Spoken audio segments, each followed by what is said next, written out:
Maravilhoso. Professora Lúcia Helena Galvão, antes de tudo, só expressar minha admiração pela sua contribuição com a humanidade através das suas palavras e com essa maravilha da internet que permite a gente ter acesso a essas coisas e ao seu conteúdo. E eu queria primeiro trazer para superfície de muitas pessoas que não conhecem esse tal de Hermes. Qual é desse cara? Qual é desse cara? Me conta. Qual é desse sujeito? É um sujeito, primeiro de tudo? Ele é um sujeito ou ele é um mito, uma lenda? Vamos por partes. Como eu falava, é difícil de saber qual é a dele, porque ele é 3 vezes iniciado e nós não somos nem meia. Né? Então, o que é ser iniciado?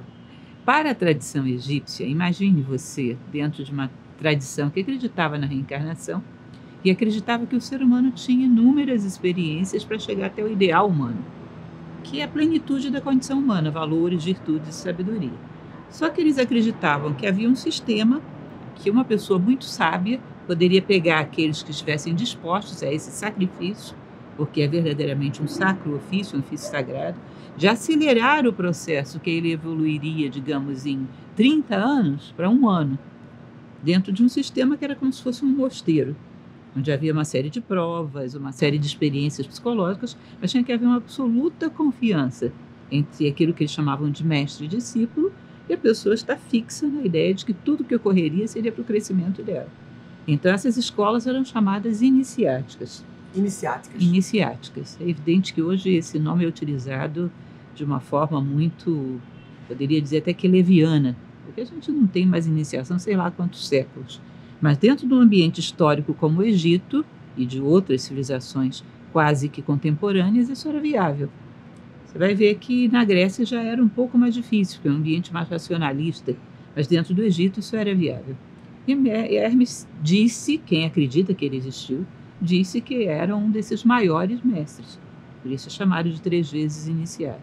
E há quem dê vários outros palpites para explicar isso, mas a princípio é essa a ideia, de alguém que tinha tido a sua evolução muito acelerada, com o intuito de abrir caminho para quem viesse atrás, comprometido com a humanidade. Aí tem um lance de, o deus Tote, o Mercúrio, essas coisas. Sim, isso é normal, que um ser, quando tivesse uma expressão histórica muito grande, na sua morte fosse deificado, ou seja, fosse lembrado dele aquilo que ele tinha de mais nobre, porque todo ser humano é dual.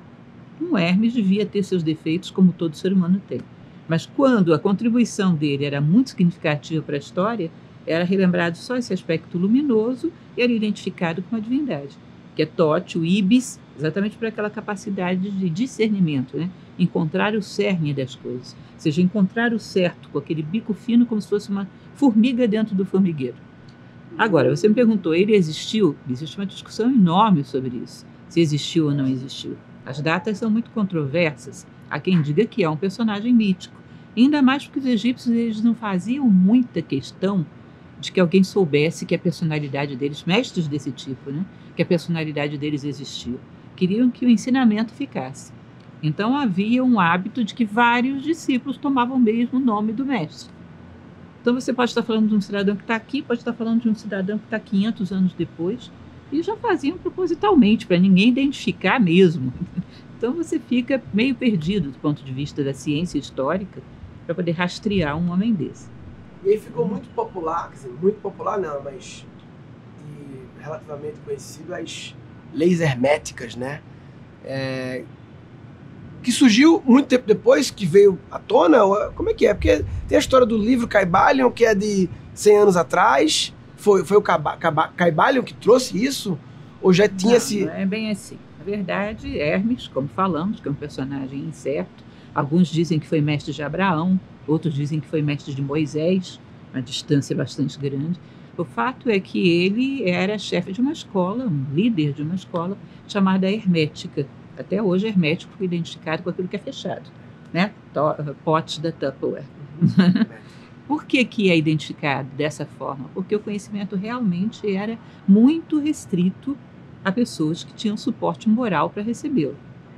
Então, havia inclusive uma frase que dizia que os lábios da sabedoria só se abrem aos ouvidos do entendimento. Sim. Então, era muito restrito, muito fechado. E então, isso, depois do advento de Hermes, Os lábios da sabedoria só se abrem se aos abrem ouvidos do entendimento. aos ouvidos do entendimento. O lance de estar preparado para receber certas coisas, estar preparado para receber. É isso? Isso, é mais ou menos o que Platão dizia: preferível a ignorância absoluta do que o conhecimento em mãos inadequadas. Se você pegasse a academia de Platão, assim como o Museu de Pitágoras, o Liceu de Aristóteles, eles não exigiam que você tivesse conhecimentos prévios para entrar, mas que tivesse uma base moral muito sólida. São bem conhecidos, gerou até um folclore sobre as provas que Pitágoras fazia para entrar no museu. É como se fosse um vestibular moral, entende? Não me importa o que você sabe, me importa a base moral que você tem para o que você vai saber. O resto a gente informa rápido. Maravilhoso. Tá? Então, vestibular que testa se a pessoa tem caráter, e não se ela tem conhecimentos prévios. Isso Você seria imaginou que viável? ideia Como seria hoje em dia? sensacional? Como é que se plantaria hoje em dia isso? Eu fico imaginando isso o tempo todo. Imaginando uma pessoa que publicasse no jornal, um empresário: necessito de um funcionário não que tenha experiência prévia, mas que tenha solidez moral. Você percebe que se ele pega uma pessoa que tem muito conhecimento, mas não tem uma base moral, assim que ele vira as costas pode traí-lo, vender segredos da empresa, sei lá, roubá-lo. Agora, uma pessoa que tenha muito caráter, o conhecimento ele adquire, até porque as pessoas que têm caráter em geral são muito proativas, são muito interessadas. Agora, o outro que não tem, você vai botar ele para fazer um O cursinho de... desafio é fazer a avaliação, né? Porque o conhecimento prévio, tem uns carimbos aí que diz que você sabe, muitas vezes nem sabe, né? Como é que a gente... Isso. Esse é o problema do mecanismo, porque a ideia é ótima, mas quem vai testar seria uma pessoa que teria que ter ela também um caráter sólido. Tá? Então, a gente teria que ter pessoas muito especiais para fazer esse tipo de avaliação. Um empresário, uma comissão de vestibular. Como é que seleciona isso? É um pouco daquela música do Djavan: sabe lá o que é não ter e ter que ter para dar? Tem que ter alguém que tenha condições de fazer, que tem que ser ele também uma pessoa de muito caráter. Fecha parênteses, voltando. Ele tinha lá a escola. Ele tinha essa escola e dentro dessa escola havia, evidentemente, textos, mas houve algo curioso aí, porque esses textos ficaram fechados, não foram muito conhecidos. Hermeticamente fechados. Fechados, foram passados, sabe-se lá como. Eles foram vir a público no início da Idade Média, quando se começa a perder todas as fontes de acesso com a sabedoria antiga, surgem os cidadãos, conhecidos por nós de alquimistas, que começam a trabalhar com textos alquímicos, como a Tábua de Esmeralda, o Corpus Hermético e a Minerva Mundi. Que eram textos que, sei lá, é como se tivesse guardado para a hora que o homem necessitasse dele. Quando não tem mais filosofia grega, filosofia estoica, fechou tudo, começam a surgir os textos herméticos. Quem eram os alquimistas? Alquimistas eram homens que tinham... Bom, imagine você um filósofo numa época em que a filosofia é proibitiva.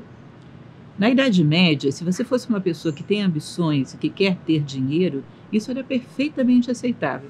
Mas se você é uma pessoa que quer ter sabedoria, isso era um pecado imperdoável. Você estava muito sujeito a cair nas mãos da Inquisição. Então, esses filósofos que começam a ter contato, sobretudo com material mais tarde, quando vêm as cruzadas, material que está vindo do Oriente, e começam a estudar isso. Imagina que você tem um discípulo num burgo, perto de um feudo, onde ele estaria aprendendo marcenaria com você. Aí, daqui a pouco, você começa a ter contato com ensinamentos que vêm com as cruzadas, obras que vêm do Oriente. Daqui a pouco, você não está ensinando só carpintaria para aqueles garotos. Então, era uma começa a empresa conformar, de fachada, os caras davam fachada de que estavam fazendo coisas materiais. E a história de transformar o chumbo em ouro. Por quê? Porque isso fazia com que o homem fosse um ambicioso, mas não um esotérico. Sim. Mas, no fundo, era o chumbo da ignorância em ouro da sabedoria. Era acelerar a evolução do ser humano, para que ele chegasse a um homem de ouro. E nesse ínter, em algum momento da Idade Média, começa a florescer essas obras herméticas. Tá? Essas leis herméticas da Tábua de Esmeralda, isso era passado, o Corpus Hermético era estudado. E isso, nós podemos dizer que foi o pano de fundo da alquimia. Os alquimistas eram hermetistas. Não tenha dúvida. Você vai ver que ainda bem mais tarde, quando começa a surgir movimentos como a Rosa Cruz, o que está por trás daquilo ali é a alquimia pura. Tem uma música, Os Alquimistas Estão Chegando. Os alquimistas ou alpinistas? Alquimistas. Alquimistas. Alquimistas. Eu, quando vi essa música, eu achava que era alpinista, que eu pensava, os caras na montanha, os alquimistas estão chegando os alquimistas. Mas é alpinistas, né, eu achava. Alquimista é um cidadão que está querendo fazer a transmutação das coisas. Sim. Não é só a transformação. Por exemplo, a água você transforma de sólido, líquido, em gasoso, continua sendo H2O, não mudou a essência. Não pode voltar. Transmutação você vira de uma coisa para outra totalmente diferente. E não volta mais. Não volta mais. Tá? Então você transmuta de um ser animalizado para um ser que tem atributos quase que divinos, né? Que é um ser humano completo. Mas aí depois desse momento na Idade Média de ressurgimento dessa coisa do hermetismo, teve outra escuridão depois? Não, o que aconteceu é que quando você vai ter o grande racionalismo clássico, quando vai entrar o iluminismo, começa uma supervalorização da razão. Então, tudo aquilo que tivesse parentesco com ensinamentos egípcios, com ensinamentos gregos, a menos que fosse a filosofia grega, tudo isso é muito desvalorizado. Você vai ver que eu, por exemplo, gosto muito de um filósofo como Immanuel Kant. Gosto do estudo, mas uma coisa é indiscutível, ele não aceitava nada de simbólico. Não me viesse com história de ensinamentos simbólicos, isso para eles era pouco sério. Não gostava de filosofia oriental, não gostava de nada disso. Então houve uma época em que o pêndulo da Idade Média tinha ido para a total negação da razão. Quando você começa com um grande racionalismo clássico, ele vai para um total peso da razão que nega totalmente qualquer coisa que possa ser simbólica, que possa ser intuitiva, que possa trabalhar com uma mente superior, ou seja, que tem a ver com o nous grego, com essa parte mais elevada do ser humano. Isso demorou um bom tempo para ressurgir e ainda hoje é uma coisa curiosa que a gente vive, porque como a gente oscilou para um materialismo muito intenso, quando a gente quer voltar para a espiritualidade, vem uma espiritualidade contaminada de materialismo. Ou seja, eu acredito no espírito se ele me fizer ganhar dinheiro, ou se ele envolver esse copo. Entende? Fica uma espiritualidade fenomênica, que é produto de um berço materialista. Então, a gente ainda não conseguiu mover bem esse pêndulo de volta. Passar pelas leis herméticas, dá para a gente explicar um pouquinho cada um assim, só? Você já está cansado de explicar, né? Milhões de vezes isso aí, tem na internet explicando, mas uma última vez então. Cada uma eu acho que seria um pouco longo, mas a gente pode chamar a atenção de algumas. Tá bom. Principal delas, que engloba todas as outras, é o mentalismo. Né? Mentalismo. Que o que é acima, há abaixo. Ou seja, a ideia de que lembra muito o plano das ideias platônicas. Né? O todo é mente. O todo é mente. Perdão, a correspondência, que é o que é acima e abaixo. O todo é mente e o universo é mental. Lembra muito o plano das ideias de Platão. As coisas nascem primeiro no plano mental para depois se concretizarem aqui. Então, uma pessoa não poderia, por exemplo, construir essa mesa sem primeiro ter pensado nela. O artesão que fez essa mesa primeiro pensou em todos os detalhes. Aí, de acordo com a habilidade dele, ela saiu mais ou menos parecida com essa ideia. Quando, no meio do caminho, as coisas se distorcem e saem diferentes da ideia que as gerou, existe um processo de evolução para que elas voltem a coincidir com esse arquétipo. Ou seja, a evolução nada mais é do que correr atrás de fazer com que a sombra corresponda à imagem. E ter consciência disso, que o todo é mental, qual é a implicância na minha vida, no dia a dia? O ser humano, agora eu tenho essa consciência. O que isso na vida, no dia a dia, consegue mudar na minha vida? Olha, daria para mudar muita coisa se você tivesse ideias próprias. Tá? Se eu sou dona das minhas ideias, se refletir, se as construir, eu começo a gerar fatos equivalentes às minhas ideias, às minhas crenças de vida, às minhas percepções. Agora, o problema é que a nossa mente não é nossa. Né? Se você parar para analisar, 90% dos nossos pensamentos são clonados da sociedade, são massificação. Então, os efeitos que se produzem são os efeitos da massa. A gente não percebe nada de muito individual nos fatos da nossa vida.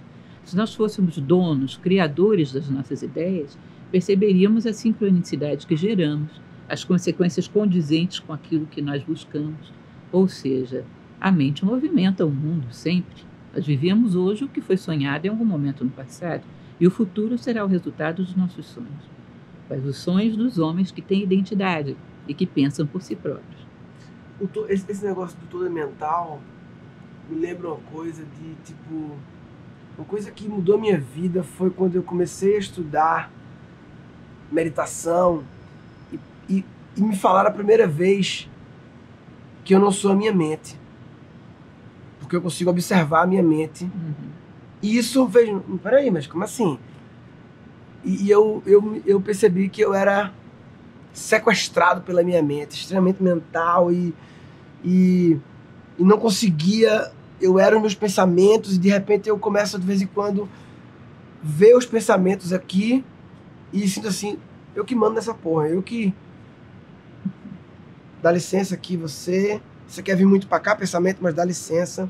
Com carinho, né, sem agressividade com eles e tal. O lance do todo é mental, muitas vezes, quando eu vi a primeira vez, me gerou uma confusão de... O todo é mental, mas eu achava que... Sabe, entendeu?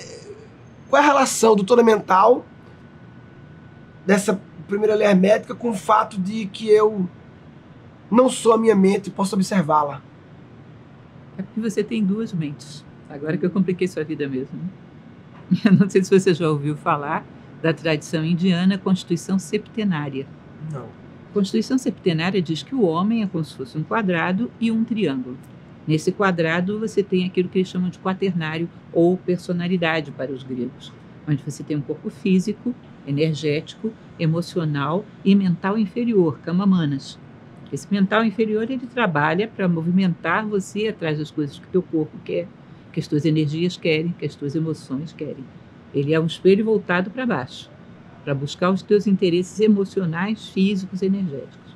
Agora, existe um espelho voltado para cima, que é a mente pura.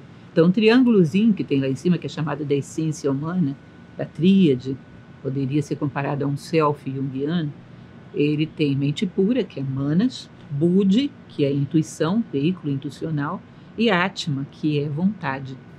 Essa determinação, essa vontade do ser humano, que é representada nos mitos como Excalibur, né? Uma vontade bem forjada, não existe nada que ele possa opor, atravessa uma rocha de ponta a ponta, onde há uma vontade, há um caminho. Então, a parte superior do ser humano, a essência humana, seria uma trindade, trinitária. Aliás, trindade, o número 3, sempre esteve em várias tradições associado ao espiritual. Sempre. Então, essa mente superior ela é como um espelho voltado para cima. Da mesma maneira que a mente inferior, ou kamamanas, fica o tempo todo trabalhando para atender os teus desejos, as tuas preguiças, a tua ambição, aos teus gula, aos teus apetites em geral, a mente superior fica voltada para cima, para atender o teu objetivo de uma existência que faz sentido, de ser fator de soma no mundo, ser um canal através do qual as leis do universo vêm ao mundo. Ou seja, ela trabalha para motivações superiores. Então, evidentemente, quando a gente olha a nossa mente, essa cama manásica, você vai perceber que ele é um produto meio aleatório. Quando você consegue vir um pouco mais profundamente, você vê a mente pulando para lá e para cá para atender aquela paixão, aquela curiosidade. Você diz, bom, você está louca, ela está louca, mas pode ser educada. Para obedecer à mente superior, você pode fundi-las e fazer com que seja uma só. Como? A partir do momento que você desenvolve a superior, ela vai adquirindo domínio sobre a inferior. Imagina, Platão... Como desenvolve a superior? Platão, uma vez, fizeram uma pergunta igualzinha a essa para ele. Não para ele, mas para o seu personagem, Sócrates. Que ele respondeu da seguinte forma. Dentro de nós existe um ser humano amarrado a um animal. O ser humano quer ir para uma direção. O animal quer ir para outra. Só que eles estão amarrados. Um vai ter que arrastar o outro necessariamente. Quem vai arrastar quem? Aquele que estiver mais forte. E quem vai estar mais forte? Aquele que você alimenta mais. Maravilhoso. E como você alimenta, pensamento, sentimento, ação, tudo é alimento. Para um ou para outro. Ou seja, como é a tua rotina de vida? Que tipo de coisa você costuma consumir?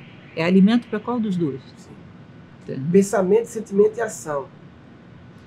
Atrás de toda ação, por trás tem um pensamento. É isso? Atrás de todo pensamento tem um sentimento? Atrás de toda ação tem sentimento, tem um pensamento, mas por trás de tudo isso tem um eu que é essa tua essência que quer cumprir o seu dever humano no mundo. Uma essência que quer cumprir o seu dharma, já que a gente está falando de filosofia oriental. Quer dar o seu recado ao mundo, que todos nós temos algo a contribuir para a história da humanidade. Aquela palavra sagrada.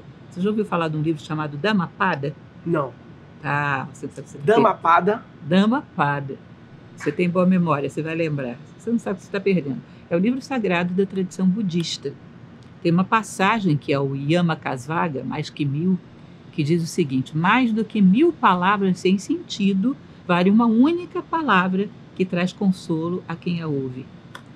Diz que todos os seres humanos vieram ao mundo para dar a sua palavra. E se você tomba sem ter dado a sua palavra, produz um vácuo de algo que não vai ser pronunciado. Isso equivale muito ao conceito de Dharma oriental. E quantos por cento da humanidade hoje em dia estão nesse vácuo? E quantos por cento estão conseguindo chegar na sua palavra?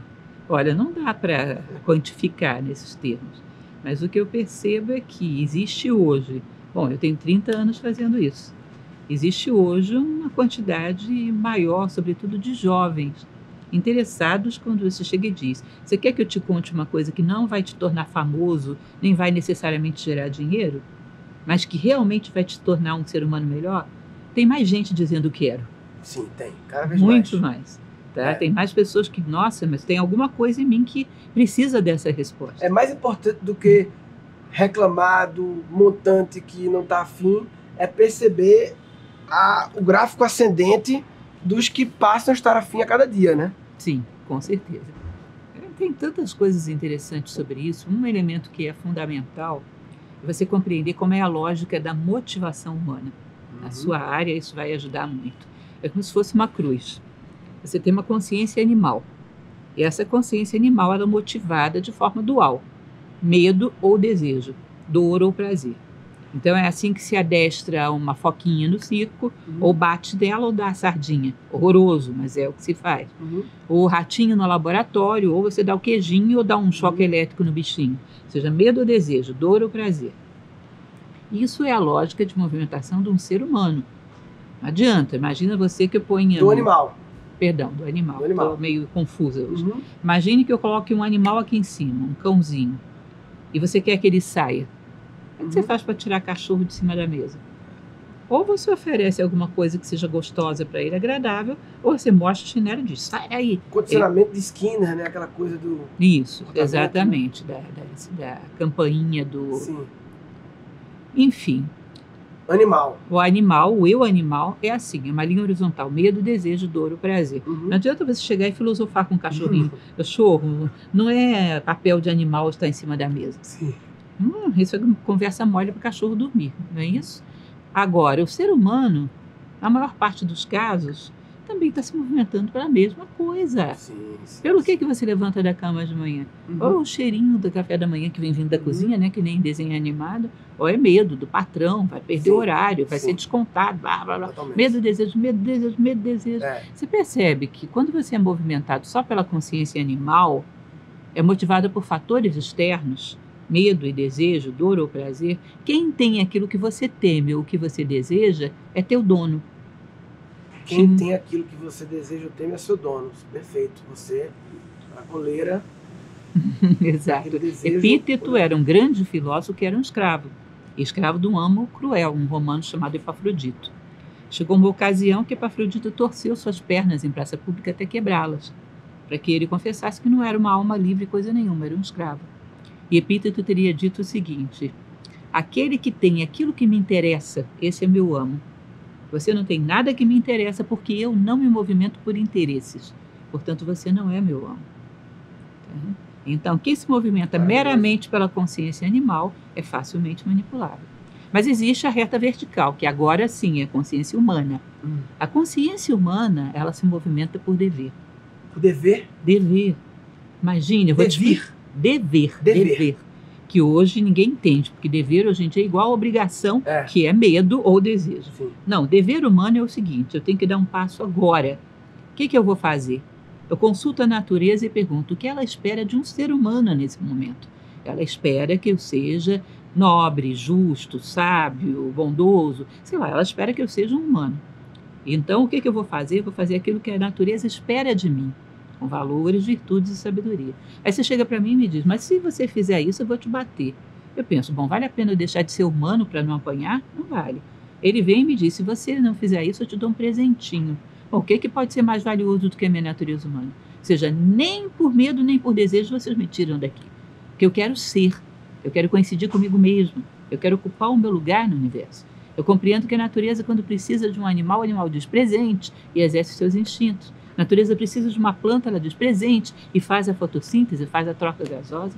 A natureza precisa de um homem que exerça valores, virtudes e sabedoria. E o meu papel é dizer presente. A maior escassez que tem no planeta é de seres humanos. Eu te trago 5 mico-leão dourado e você vai atrás de um ser humano completo para me trazer. É difícil. É um ser em alto perigo de extinção. Ele tem os dois lados? Não, ele é uno. Ele é uno. Ele está fora da dualidade, ele é uno. É um ser humano que se realiza ao fazer aquilo que lhe corresponde como ser humano. Essa motivação é interna. Não tem como ninguém te manipular. Tá? Porque você não quer nada que esteja fora. Mas eu imagino que é tanto barulho, né, que as pessoas não conseguem... O que impede as pessoas de serem movidas pelo dever? A natureza não dá saltos.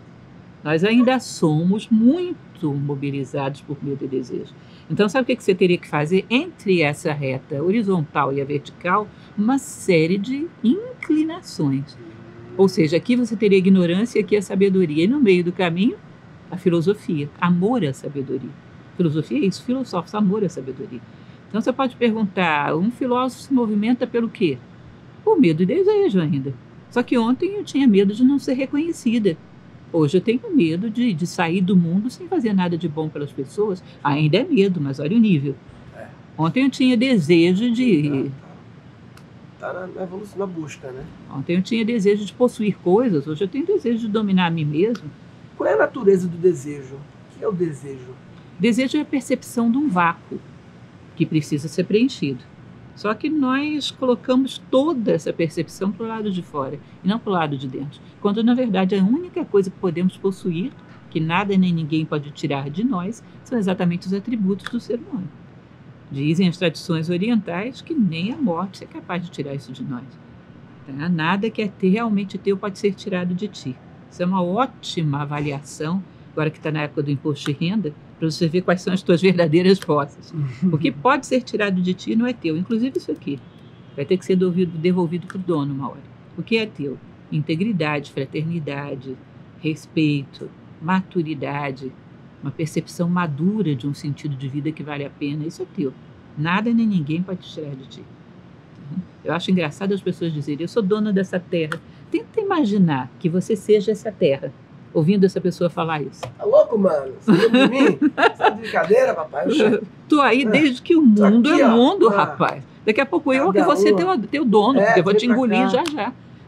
Então, é uma insensatez a gente achar que possui coisas fora. Mas por não ter vida interior, a gente projeta as nossas necessidades fora, como um espelho. Quando você se vira para dentro, você percebe o que realmente te falta. Isso te dá um grande equilíbrio. Mas que você compreendendo bem esse esquema da natureza humana e da natureza animal, as motivações humanas e as motivações animais, se a gente tiver que mudar o mundo, vai ser ensinando o homem a ser homem. Qualquer outra coisa é paliativa. E o que é o amor? O que é o amor, professora? O que é o amor? Ai, que história complicada, hein? Amor. Vamos voltar um pouquinho para trás? Existia um cidadão chamado Hesíodo, que escreveu um livro chamado A Teogonia, O Nascimento dos Deuses. E ele disse que logo que se separa, quando o uno se divide, que gera a dualidade primordial, o primeiro Deus que surge é Eros, o antigo. E quando o universo deixou de ser uno, os seres começaram a ser incompletos e começaram a sentir falta da completude perdida. O amor é a busca daquilo que nos falta para sermos completos. Só que o amor, sem inteligência, às vezes não sabe o que lhe falta para ser completo. Então, ao invés dele buscar dentro, busca fora. Você já, mas se você é tão egoísta, então o amor é só buscar o que te falta para ser completo? Não, isso não é egoísta. Porque um ser humano completo é aquele que tem algo para dar para as pessoas. Perfeito. Que é capaz de criar laços profundos. É a sua preparação, se encher de amor para poder entregar. Lógico. São os ciclos de inverno e verão, né? Mergulha dentro de si próprio e sai com os braços cheios de frutos. Ninguém superficial tem relações profundas. Não tem lógica. Alguém que é profundo tem muito para dar. Existe uma frase filosófica que eu acho linda, que diz que ninguém passe por ti e diga, eu passei por ele e não me deu nada. Para isso você tem que ter o que dar, algo real que dar. Melhor coisa que podemos fazer para aqueles que amamos é crescer como ser humano. Isso é Platão. Então, o amor é essa percepção do que nos falta para sermos seres humanos completos. Ou seja, o ideal humano, que é aquilo que a natureza espera de nós. Ao perceber isso, correr atrás disso, ter isso como foco de vida, você tem o suficiente para si e para todas as pessoas que estão à sua volta. É como uma macieira. Quando ela é uma verdadeira macieira, ela tem o suficiente para si, porque para propagar a espécie macieira, ela precisa de uma maçã. Mas ela produz muitas e alimenta um monte de gente. Para perpetuar a espécie, uma maçã. Ou seja, quando o ser humano é humano, ele tem o suficiente para si e para matar a fome de muitas pessoas à sua volta. A natureza é generosa e na condição humana de cada um, quando o ser humano se encontra naquilo que é, ele tem a possibilidade de virar o mundo pelo avesso. Eu tenho uma metáfora na minha cabeça que é uma coisa minha, assim, de imaginar o amor como uma estação de rádio, que aí começa o dia e tento sintonizar nessa estação, meio que me encher de amor para poder seguir o dia. E parece que quando você sente que sintonizou na rádiozinha, assim, aí parece que as coisas começam a acontecer, porque sei lá, parece que outras pessoas estão sintonizadas também, a gente está se comunicando assim, está na sintonia. Faz sentido ou não? Faz sentido. Você está polarizando a sua consciência na mente superior, né, que é Manas. E aí você está sintonizando com o que é próprio dessa estação. Sintonizar, o exemplo do rádio é perfeito. Você sintonizou na estação mente superior. E lá só toca música humana.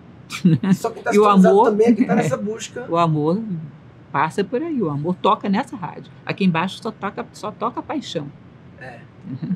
E medo também no sentido de, sei lá, muitas vezes, antigamente eu tinha hábito de acordar e entra na Globo.com. Não, porque acho que dá uma acordada, né? Você entra assim, aí vê umas coisas assim, dá uma acordada. Só que aí você inevitavelmente vê ali, pai estuprou a filha e pendurou em cima da casa. Aí você vê umas coisas assim que, mesmo que você nem clique, não tem como desver ao ver. E aí parece que ao ver aquilo, já sintonizou num bagulho, em outra parada. Já sintonizou numa estação onde só toca coisa estranha. Desse tipo. O que ocorre é que hoje a mídia não dá para fugir. Isso é um pouco lugar comum, mas a gente tem que repetir. A mídia é mórbida. Aí isso gera quase que um pânico coletivo. É sempre, se você considerar, não existe nada no universo que não seja dual. Parece que a mídia é a única exceção, porque só tem desgraça. Então, da mesma maneira, se você me conta uma desgraça, eu faço um ping-pong aqui com você. Te conto uma coisa maravilhosa que está acontecendo no mundo agora. Sim. De intensidade maior do que a desgraça que você está me contando. Claro. Mas existe essa morbidez que tem a ver com a cultura que nós vivemos. Todos nós somos mórbidos. Se eu te perguntar por um amigo, percebe só, fulano de tal, você conhece? É aquele que sempre chega atrasado, né? Verdade, Aquele que, sei lá, o cabelo é assim, se veste de tal maneira. A gente é mórbido, a gente se fixa Outro no exemplo da aspecto morbidez negativo. tá passando na estrada, tem um acidente, daqui a pouco tá o trânsito incrível. Tem um acidente, quando você vê o acidente na outra pista. Mas o trânsito das pessoas que estão parando para ver se alguém morreu, e aí gera um trânsito que não era para ter, porque não teve acidente nessa pista. Isso é clássico, mas isso é para tudo, Murilo. É. A pessoa fala, você conhece alguma coisa do Egito? Conheço, Cleópatra. É. Roma, Calígula e Nero. É. Acaba sendo um negócio vicioso. Essa pessoa, quando ela se vira para analisar a si próprio, ela se trucida, ela se destrói. Porque não tem como ela esconder de si própria os seus defeitos. E ela é implacável. É. Ela só se fixa no negativo. Eu penso muito na palavra assim, autogentileza, né? Será que eu estou sendo gentil comigo, assim, nos meus pensamentos sobre mim? Eu penso, como não me julgar e ser gentil comigo mesmo, para que eu possa me encher de gentileza, para poder entregar a gentileza também para os outros, né? Tu falaste de dualidade, Tem uma das leis herméticas, eu não sei se... Eu nunca entendi muito bem o lance do gênero. Tudo tem um lado masculino e um lado feminino. Uhum. Como é que é isso? É muito interessante. O lado masculino e o lado feminino é como se fosse aquele elemento que fecunda e aquele elemento que cultiva da vida. E ele existe em todos os seres humanos, independente do sexo físico ser Sim. masculino ou feminino. Sim. E uma das coisas que eu acho mais interessantes no Kybalion é o gênero mental. A nossa mente tem um aspecto masculino e um feminino. E isso é muito interessante. Uma ideia original é como se fosse ali um espermatozoide, que fecunda a mente. E aí a mente vai, cuida daquilo, desenvolve e gera um filho. Mas muitas vezes a ideia não é nossa. Imagina que eu chego para você e diga, olha, eu acho que ele não gosta de você. É só uma impressão minha, mas eu acho que de vez em quando ele te olha meio assim e vou-me Eu embora. também acho que ele não gosta de mim, não. Tô ligado em você, papai. Eu não gosto. Eu jogo essa ideia em você e vou embora. Aí você começa, não é que é mesmo? Ontem ele não me cumprimentou. Olha, hoje ele passou de cara feia. Você vai criar todo um corpo em torno disso. Mas você não vai perceber que quem fecundou a tua mente fui eu. Joguei uma ideia e fui embora.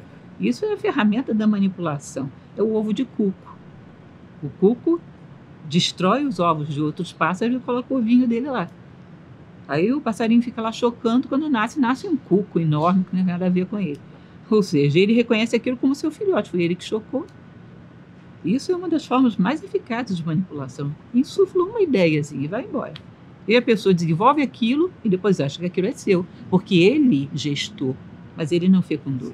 Então tudo tem um gênero, tudo tem um agente que põe a semente e outro que cultiva, é isso? Não, o ideal seria que você fizesse os dois papéis. Ah, tá. Se você tem ideias próprias. Uhum. Se você é capaz de pegar um fato, refletir em cima dele e chegar à sua própria conclusão. Epíteto dizia, proteja a sua razão e ela protegerá você. Mas como é que eu sei se ela... Porque muitas vezes tem alguém pode ter colocado essa semente há 10 anos atrás e eu nem tenho Ou há consciência. 2.500 anos atrás, a gente está falando de Platão, são 2.400 anos. Mas não tem problema que alguém tenha colocado a semente. Sem que você pegue ela e enfie na terra automaticamente sem analisar. Você disseca essa semente e diz, bom, é isso que eu quero, realmente eu acredito nessa semente? É isso que eu quero que frutifique em mim? Imagina se eu viesse aqui simplesmente repetir para você o que disse Platão. Eu não vinha, te mandava o livro. Eu vim aqui para te dizer o que Platão gerou de diferença na minha vida. Porque eu ouvi Platão, refleti sobre isso, gerei a minha própria semente, que é a minha percepção de Platão. Uma ideia passa por você, você tem que agregar o seu gole na jarra Senão d'água. você é só um transmissorzinho. Como diz Gibran, nós somos postos de enriquecimento dos dons da vida. Passa por você, você enriquece. Agora, uma ideia absolutamente original realmente é rara. Mas tudo que passa por você teria que ser processado, considerando os teus valores, considerando os teus referenciais. Teria que ser processado e transformado, apossado como teu. Conectando, falou de amor e Gibran agora, tem uma frase do profeta que é: o trabalho é o amor que se tornou visível.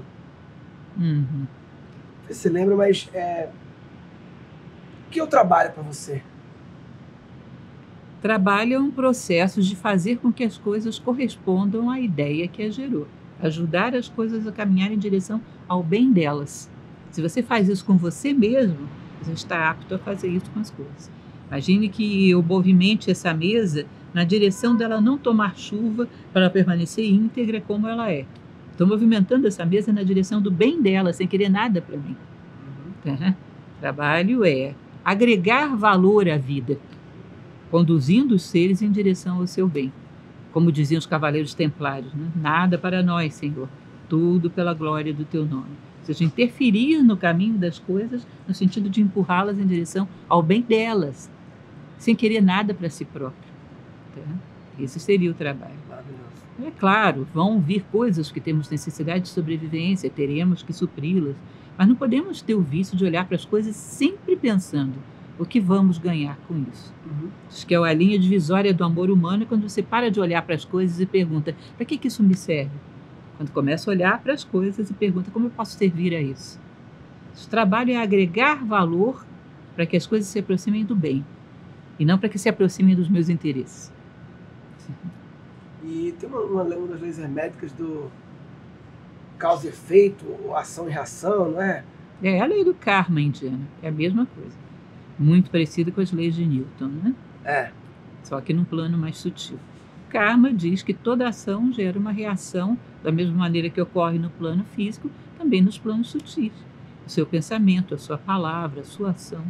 Toda ação vai gerar um retorno equivalente, não punitivo, mas corretivo. Para correr os desvios, para corrigir os desvios do Dharma. É como se você imaginasse que você tem uma estrada, que é o Dharma. A lei, os indianos chamam isso de uma maneira super bonita. É o braço de Deus estendido sobre o cosmos. É o Dharma, é a lei que leva todos os seres de volta para a unidade. É o destino final. O próprio universo é versus unum, em torno do uno. Ou seja, tudo de volta para casa, tudo de volta para a unidade. Tá? Isso é a década pitagórica. Surge do um e volta para o um. Tá? E então, essa é a estrada, é o Dharma. Mas como nós somos seres livres, de vez em quando desviamos da estrada. Você imagina que tem aqui umas barreiras de elástico. Quando você bate nessas barreiras, elas estica, até que você não aguenta mais, elas toem, te jogam de volta. Tá? Aí você desvia de novo. Você tem um apostamento de elástico desse lado também. Desvia, pumba, ele te empurra de volta. Ou seja, todo desvio da lei do universo vai gerar uma correção, às vezes dolorosa, mas não para te punir, para voltar para a estrada. Uma correção que às vezes pode ser dolorosa. Em geral, correção kármica não é confortável, digamos assim, mas agora, é necessária. Essa questão da causa e efeito, mais recentemente ficou popularizado lei da atração, né? É isso ou não? Essa lei da atração, de que você atrai as coisas e tal? Não, o karma, ele gera a atração pela tua necessidade de experiência. Quer dizer, não é bem o karma, é mais o dharma. Gera atração para aquilo que te ajuda a caminhar. Mas a lei de atração significa que as coisas, por afinidade, tendem a convergir para o mesmo ponto. É como se você imaginasse uma pirâmide. Todo mundo que está subindo em direção ao ápice está convergindo para o mesmo ponto. E por isso gera atração. Isso é geometria. Se você está se afastando de todo mundo, é sinal de que você está descendo. Não tem nem o que discutir. Não é isso? Então, por afinidade, as coisas tendem a se Qual seria uma outra lei hermética que você acha que vale a pena trazer, que é relevante, que é aplicar? Todas são relevantes, mas que é... A correspondência, que eu até enunciei no início por engano, sim, né? Que é o que há acima, há abaixo. Muito importante percebermos isso. Você olha, às vezes, na natureza, o que acontece em alguma coisa, você pode associar e entender um processo psicológico teu. A lei da correspondência te ensina demais sobre a visão simbólica. Então, você está vendo, por exemplo, na janela da sua casa, uma tempestade violenta. Você percebe que a natureza, ela é bela até quando destrói. Uma árvore se sacudindo com o vento é belíssima. E depois aquele tapete de folhas no chão, uma coisa maravilhosa. Aí você desvia para um prédio. Você percebe que às vezes o ser humano é feio até quando constrói. Aí você percebe nisso um retrato do Dharma. Por que a natureza consegue ser bela em todos os seus estágios? Porque ela trabalha segundo a lei da natureza.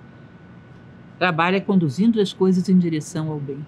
E o ser humano, às vezes, trabalha por interesses egoístas, ou seja, ele quebra a lei do cosmos. Então, uma olhada na janela quando chove pode te ensinar alguma coisa sobre a tua psique. Por que as tuas ações são harmoniosas e são harmonizantes por onde você passa, quando você está dentro do Dharma. E não quer outra coisa que nem o bem de cada coisa que passa por você. Quando quer puxar as coisas para o seu interesse, você gera o desarmonioso. Aquela frase de Tolstói, que eu acho linda, você deve conhecer. A quem passe por uma floresta e só veja lenha para sua fogueira. Ou seja, só vejo o que me interessa. Esse é o desarmonioso. Deforma o universo para atender os seus interesses. Você falou de egoísta e tal, e a palavra ego, eu vejo que as pessoas muitas vezes misturam que ego é simplesmente vaidade. E, assim, ego é igual a vaidade. Me parece que, sei lá, vaidade é, sei lá, uma face do ego, um pedacinho do ego. O ego é... O que é o ego? O que é o ego? Significa eu. A palavra significa eu. Agora, a gente confundiu teoria filosófica com teoria psicanalítica e fez uma confusão com esse conceito.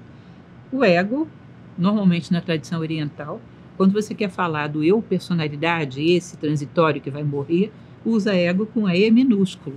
Quando você quer falar daquela essência que é imortal, que é o self junguiano, você usa o ego com E maiúsculo, mas é a mesma coisa.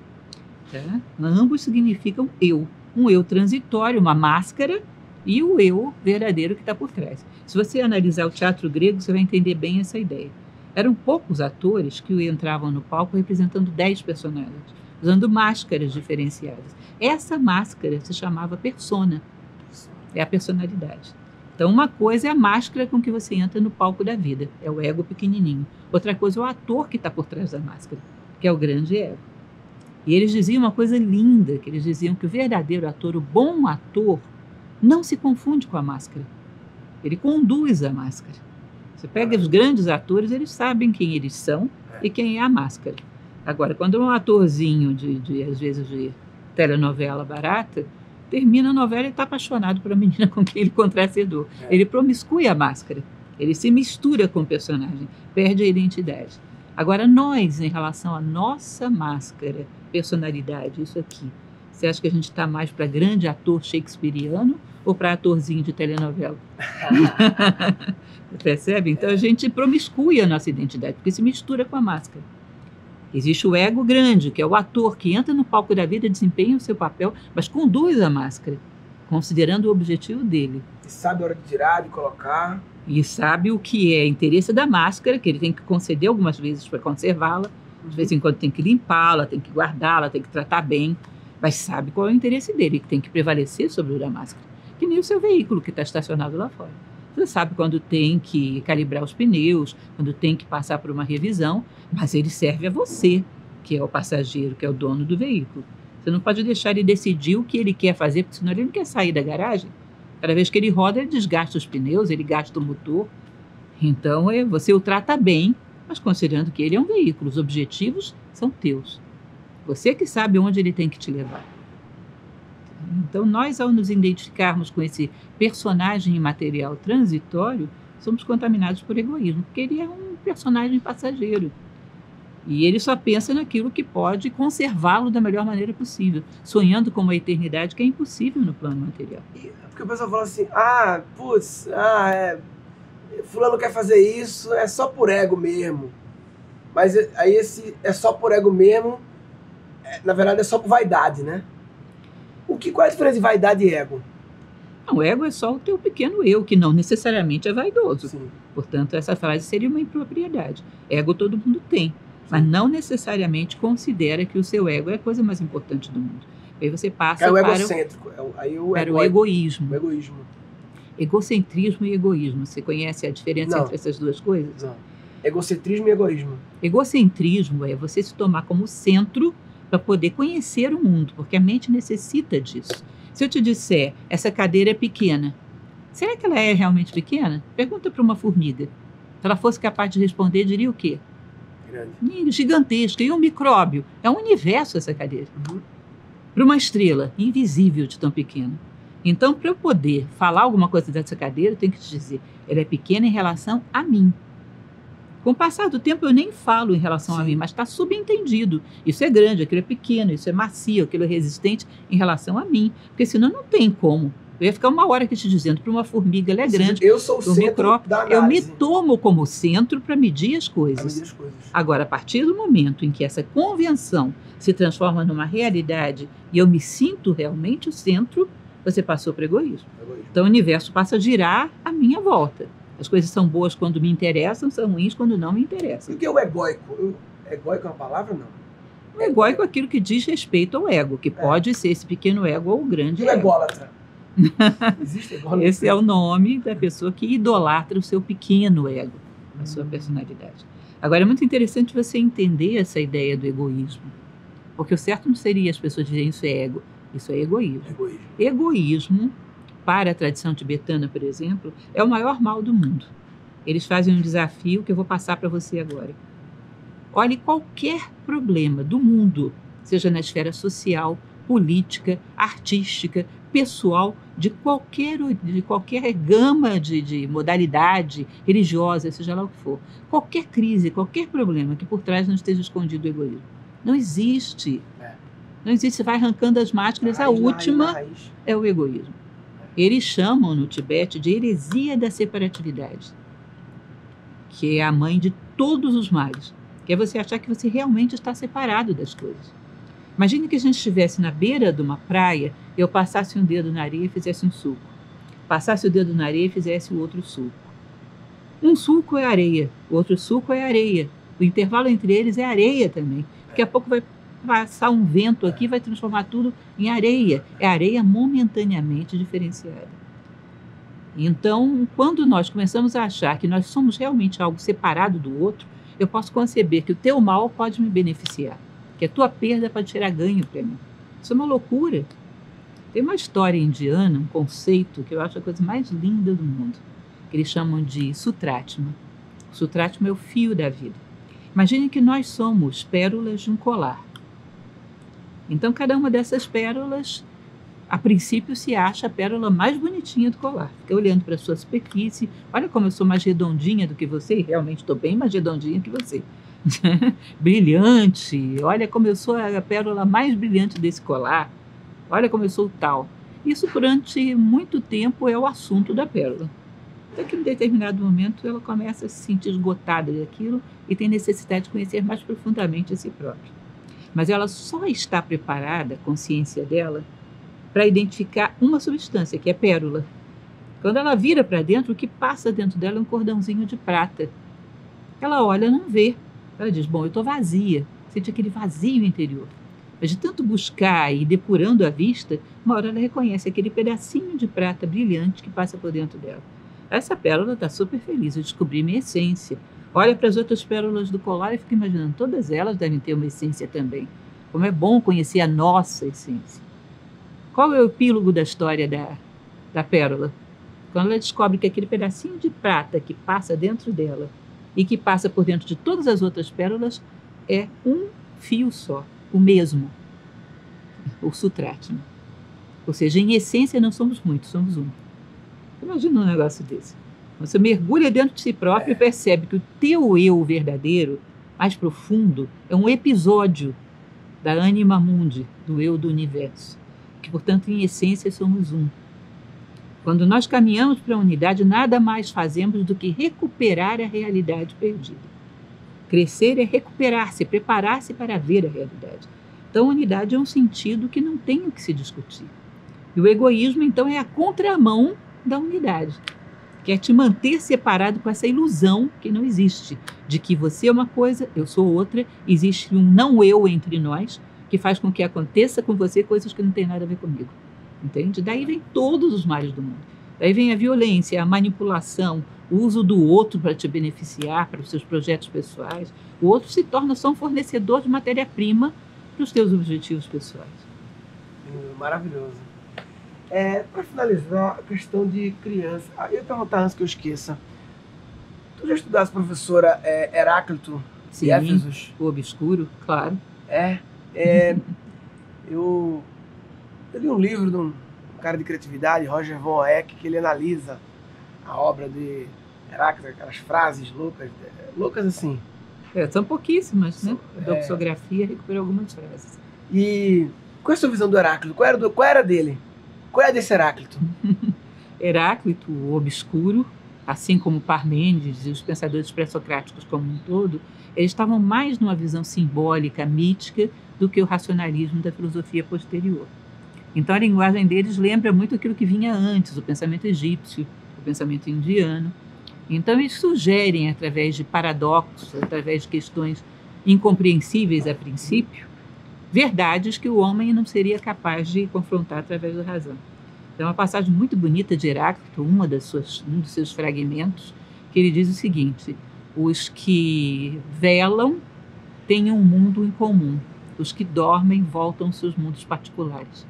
Você entende isso? Não, os que velam... Os que estão despertos, os que velam têm um mundo comum. Ou seja, quem desperta para o sentido da vida está com os outros, vê os outros, é colaborativo. Uhum. Aquele que está adormecido na ilusão da matéria está vivendo dentro da sua bolha de egoísmo, isolado. Você só está com o outro quando desenvolve algum nível de lucidez, porque a lucidez te permite perceber a unidade. Mas ele coloca as coisas de uma forma que, se você não mergulhar dentro de si próprio, não fizer uma reflexão, não faz nenhum sentido.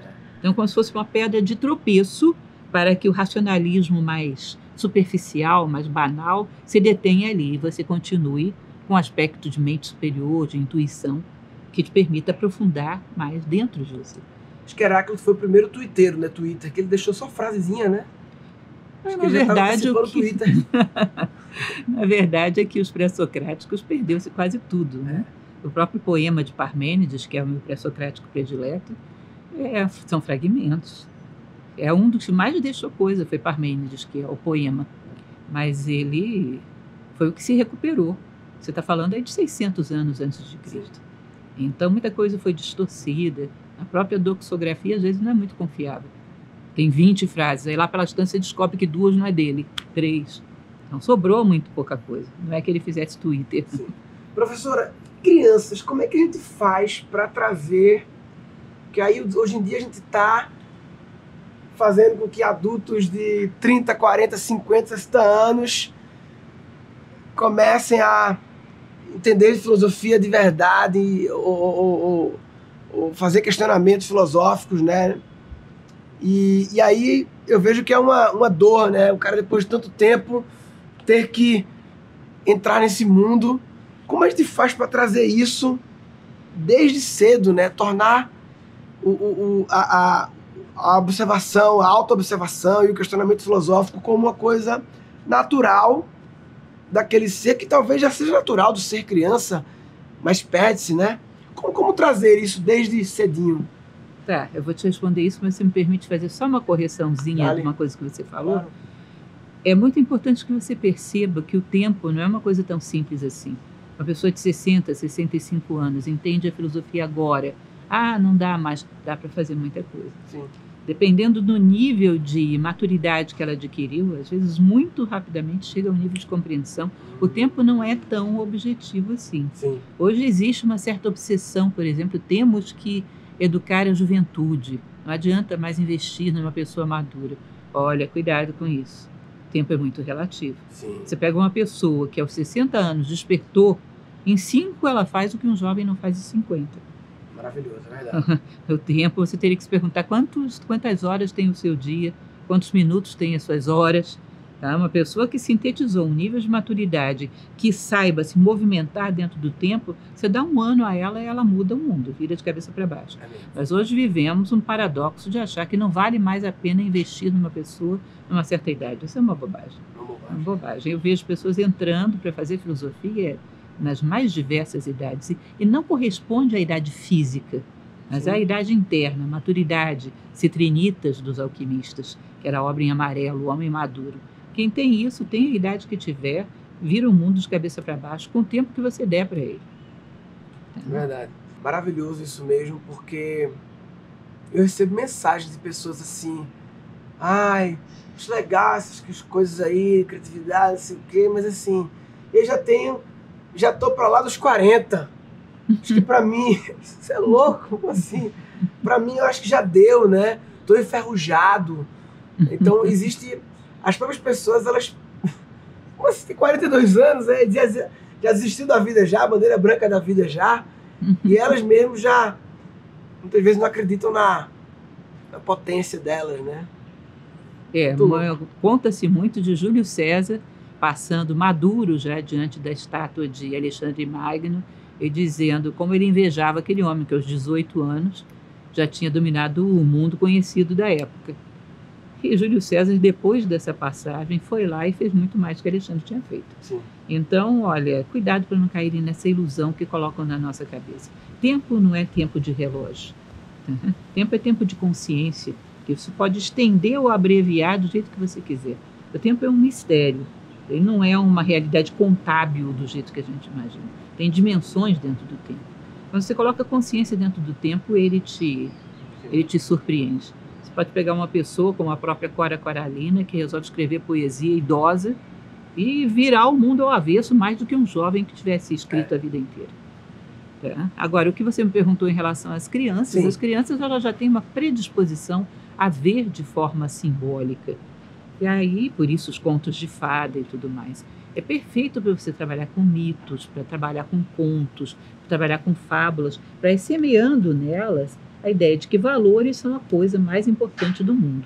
Deixa eu te dar um exemplo, um exercício que a gente faz, porque nós em Nova Acrópole trabalhamos com filosofia a partir dos 4 anos de idade. Né?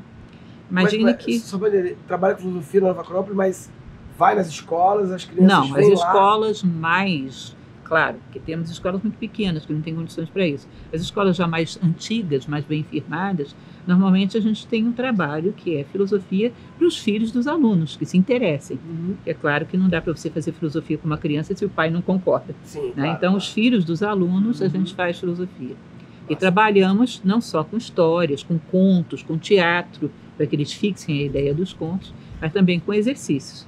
Imagine que você tem um grupinho de 5 crianças e você dê para uma delas para servir o suco, dá a jarra de suco. E só tem suco ali suficiente para 4 crianças. E ela tem que sentir que é melhor, se tiver que faltar para alguém, é uma honra que falte para ela, porque honra é mais gostoso do que suco. Entende uma coisa desse tipo? Honra é mais gostoso do que suco. Ou seja, você vai trabalhando, colocando no imaginário dela valores que ela tem uma possibilidade de assimilação muito profunda e muito rápida. Aquilo para ela é maravilhoso, é heróico. Ela vai guardar aquilo pelo resto da vida. Tá? Então, você trabalha muito com o simbólico. Hoje eu sou uma das defensoras, já enfrentei muita resistência nisso, de se contar contos de fada para as crianças, de se preservar as crianças de certas histórias mórbidas que se criam hoje em dia, de se trabalhar com esse simbólico da criança de forma positiva. Já tive muita gente brigando comigo dizendo que fazer a criança acreditar em Papai Noel é mentir para a criança. Olha, tenha santa paciência. Mentir para a criança é dizer a ela que quem mais tem dinheiro é melhor, que ela vai ser mais feliz se tiver mais dinheiro. Isso é mentira. Papai Noel é o Senhor vestido de vermelho no meio da neve dos tempos, é o coração, é o aspecto espiritual no meio do frio do materialismo. Isso é uma verdade. Ele nos presenteia quando nós nos dispomos a nascer, que é o Natal. Quando nós nos dispomos a nascer como ser humano, o nosso coração brilha, os nossos valores brilham. Papai Noel é o ancião dos dias, que anda pelas neves dos tempos tentando acordar os homens com os seus sinos. Isso é uma verdade. Isso está acontecendo dentro de nós, isso é uma verdade. Então as pessoas já não sabem mais o que é verdade e o que é mentira. A criança precisa ser formada através do imaginário. Minhas filhas eram pequenas, isso é uma história inclusive interessante. As 2 foram criadas dentro de Nova Acrópole, e eu não entendia muito de contos de fada, não conhecia muitos na época. Eu contava para elas na forma de contos a história do Buda, a história do Platão, a história do Bhagavad Gita. Gente, como aquilo para elas tinha todo o sentido.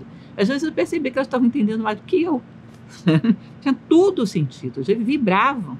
Nunca dormiam, ficavam com uma insônia danada. Mas era fantástico aquilo. A minha filha, depois que cresceu, escreveu um livro baseado nessas histórias, inclusive. Transformando grandes personagens da filosofia em contos de fada. Histórias para despertar.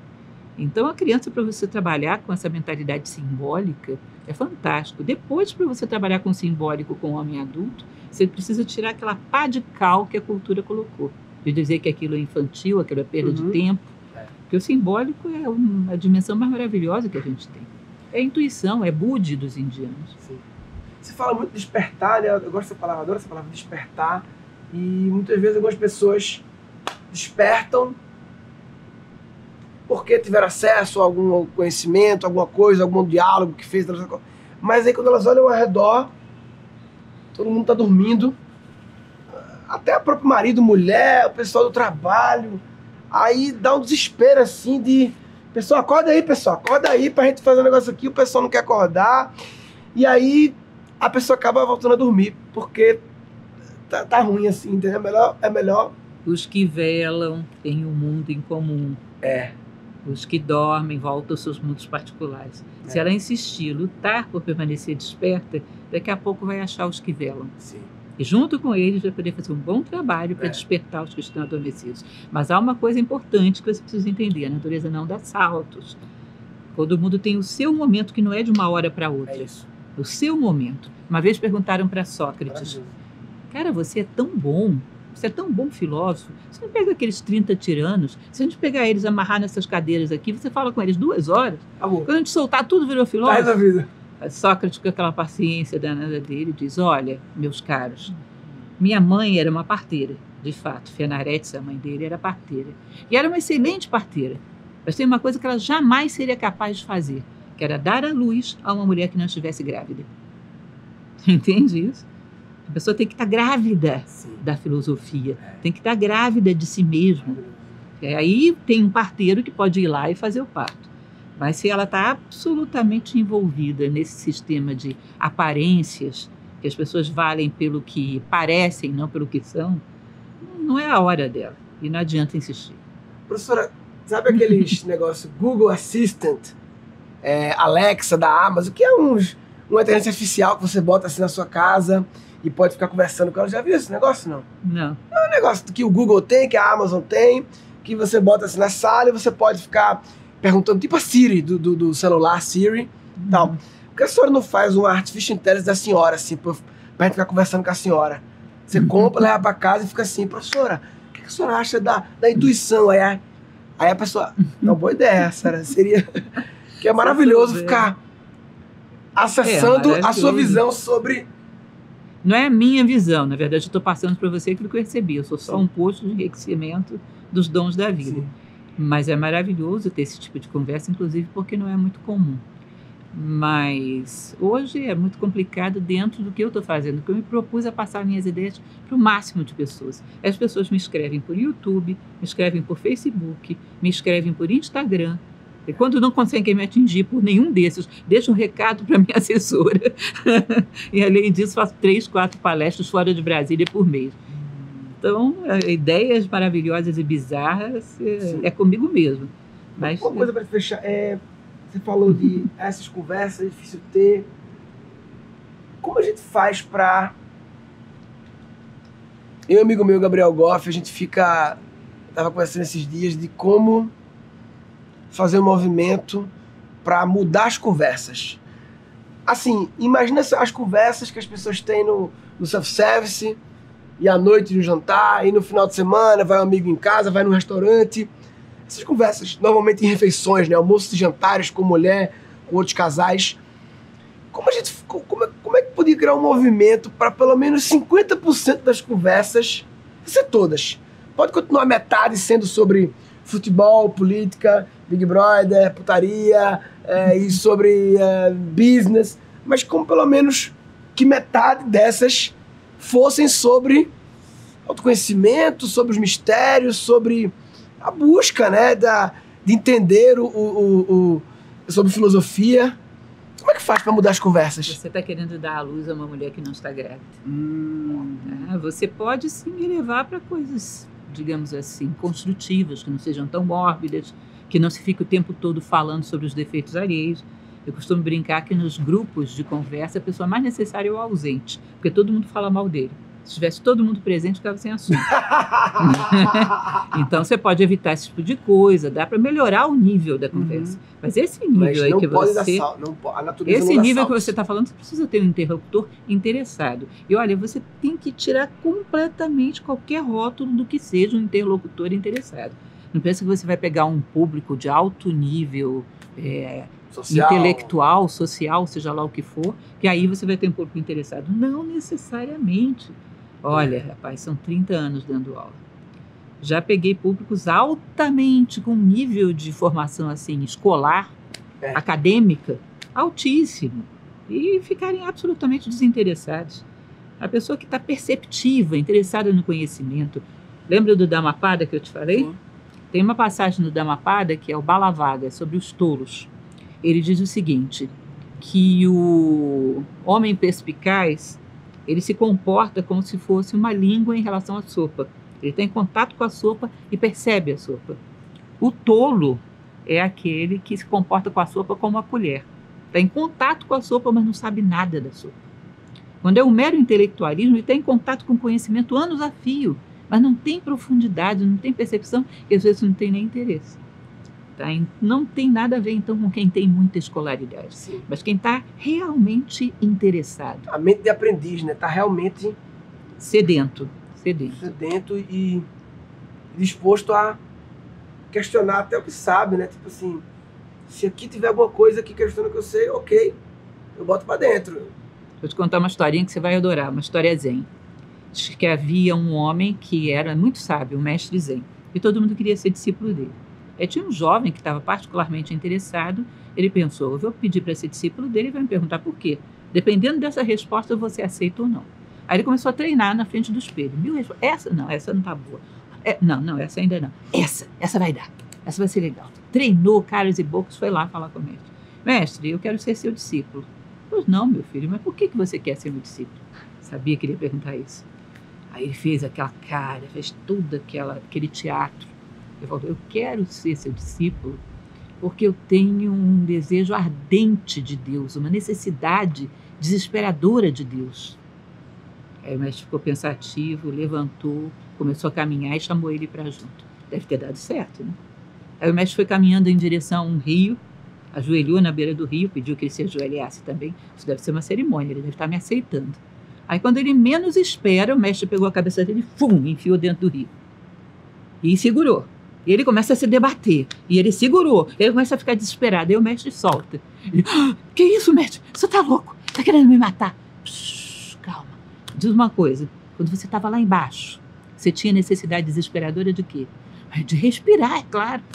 Quando você tiver necessidade desesperadora de Deus, que nem você tinha de respirar lá embaixo, você me procura que eu te aceito. Sabe o que é uma coisa que você não tem motivação para levantar da cama pela manhã se você não tiver respostas? É aquele vazio que, se você não encontrar uma resposta hoje, o hoje não valeu. O que te tira da cama é a esperança de encontrar uma resposta, poder comunicá-la, ter alguma coisa para dar para as pessoas. Esse nível de necessidade que pode estar em qualquer pessoa, esse nível de necessidade dá uma conversa maravilhosa. Eu já encontrei nos lugares mais inusitados, nas pessoas que eu menos esperava. Eu tive uma das melhores conversas ultimamente, foi no festival nos Estados Unidos, Festival de Inovação, SSW, 2.000 palestras ocorrendo, um monte de gente do Brasil todo, um monte de gente sabida, do mundo todo, e num homeless, na rua, morador de rua, comecei a conversar, e o cara começou a falar de Castanheda, do Juan, contar a história, falar umas histórias dele, e eu fiquei assim, menos espera, você tem uma troca com um homeless da rua, às 3 horas da manhã, maravilhosa, né? Você sabe, a primeira pessoa que eu ouvi filosofando na minha vida, eu era pequena, era a minha avó. Ela tinha vindo do Nordeste, era uma senhora totalmente analfabeta. Ela pegava o arrozinho com feijão dela, fazia uns bolinhos assim, ia para um canto do quintal matutar. Ela ficava lá matutando. Meu avô dizia, olha, chega perto dela agora não, menino, porque ela está matutando. E ficava lá, comia os seus bolinhos de arroz, pensando na vida, olhando. Quando vinha com um monte de coisa, um monte de reflexões geniais. Ela era a senhora dos ditados, tinha ditado para tudo. Mas era uma pessoa tão madura, tão esperta, tão perspicaz. Não sabia ler nem escrever. É a lembrança, quando eu tenho da minha infância, do que foi significativo, essa senhora, no canto, pensando, refletindo. Ela gostava da solidão. Ficava pensando, refletindo, e vinha com coisas brilhantes. Gostar da solidão, eu vejo pessoas que elas não aguentam a solidão, assim, parece que elas começam a ficar sozinha e fica, parece que tem medo de si mesmas, assim, isso, né? Está desacompanhado de si próprio, vai estar sozinho em qualquer ambiente. Tem mais solitários na grande São Paulo do que numa cidade de 10 mil habitantes. Não é falta do outro, é falta de si próprio. Então ela usa o outro como fuga para não confrontar consigo mesma e encontrar o vazio. Ela está dentro de casa sozinha, a vizinhança toda sabe, porque ela liga a TV, o computador, o rádio e ainda vai para o telefone. Ela tem que ter coisas que puxem para fora. Tem medo do confronto. Distrair, né? Distrair para não entrar para dentro, né? Então tem que ter um barulho. Muitas vezes as pessoas estão com barulho mental e aí querem curar o barulho com mais barulho. E não com silêncio, né? Querem curar com Netflix, na verdade, elas têm angústia, uma angústia que vai encontrá-las no travesseiro. Um vazio de não ter feito nada que ela sonhava fazer, ou de não ter nem sonhado.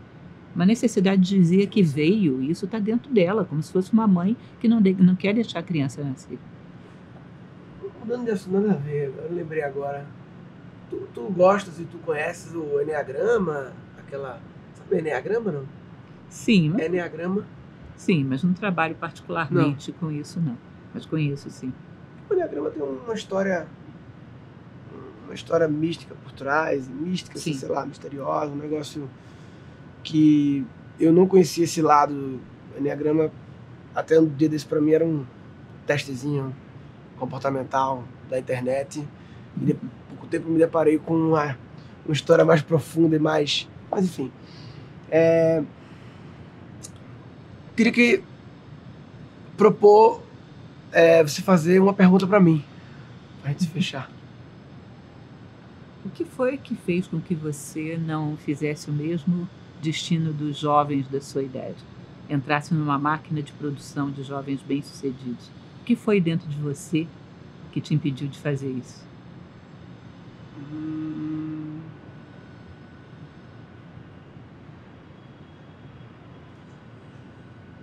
A minha resposta de impulso seria dizer que foi a liberdade que meus pais me deram de eu poder ser eu. Mas é como você perguntou de dentro de mim, eu já fiquei, então... Você acha que qualquer jovem que tenha liberdade faria o uso dela sim. da forma como você fez?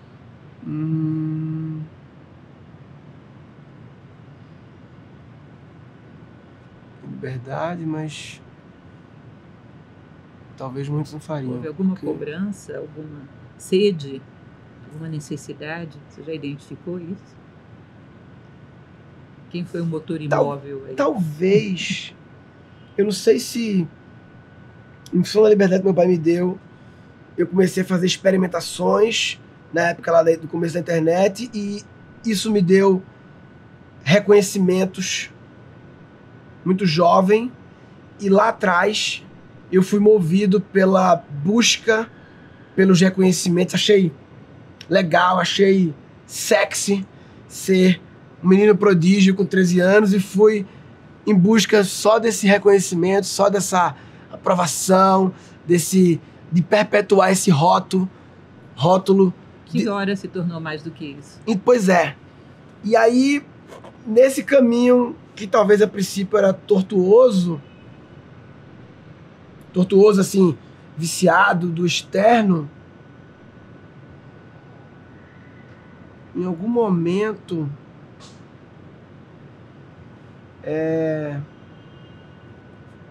não. Que hora você começou a pensar não só em se projetar, mas em dar alguma coisa para as pessoas? É engraçado, porque eu acho que talvez... Acho que foi na primeira vez que eu saí um pouco da comédia e comecei a falar sobre... Eu acho que talvez foi na primeira vez que o feedback que eu comecei a receber deixou de ser rachei o bico, muito engraçado, e começou a ser... Tu fala essa parada que despertou. E aí eu... interessante. E aí eu acho que foi muito próximo isso faz 5, 6 anos, do meu interesse, já era casado, de querer ter filhos, que desde que a gente casou era um foco, e talvez uma visão egoísta de que, tipo, se eu quero colocar filhos no mundo, não sei se é egoísmo, acho que é, né? Eu preciso ajudar a construir um mundo possível para os meus filhos. E então, se é possível colaborar no despertar das pessoas, eu talvez colaboro no mundo possível para os meus filhos. Será que foi isso? Não sei se foi. Quando você pensou em ter filhos, será que era só filhos físicos que você queria? Não sei. E de uma certa maneira você está fazendo filhos de inúmeras outras formas. Às vezes a gente não entende bem quais são as nossas necessidades, né? Queremos filhos. Que filhos? Só do corpo? Porque não é só o corpo que procria. Às vezes, sem querer, a verdade por trás das nossas intenções começa a gerar frutos. E os nossos frutos mostram quem somos para nós mesmos. Você tem gerado filhos em outros planos. Maravilhoso. Muito obrigado, sensacional. Obrigado pelo seu tempo. Muito honrado e muito feliz da sua mensagem estar tendo ressonância, vibrando e indo por aí. Conta comigo na sua jornada. Tamo junto. Muito obrigada. Valeu. Maravilhoso!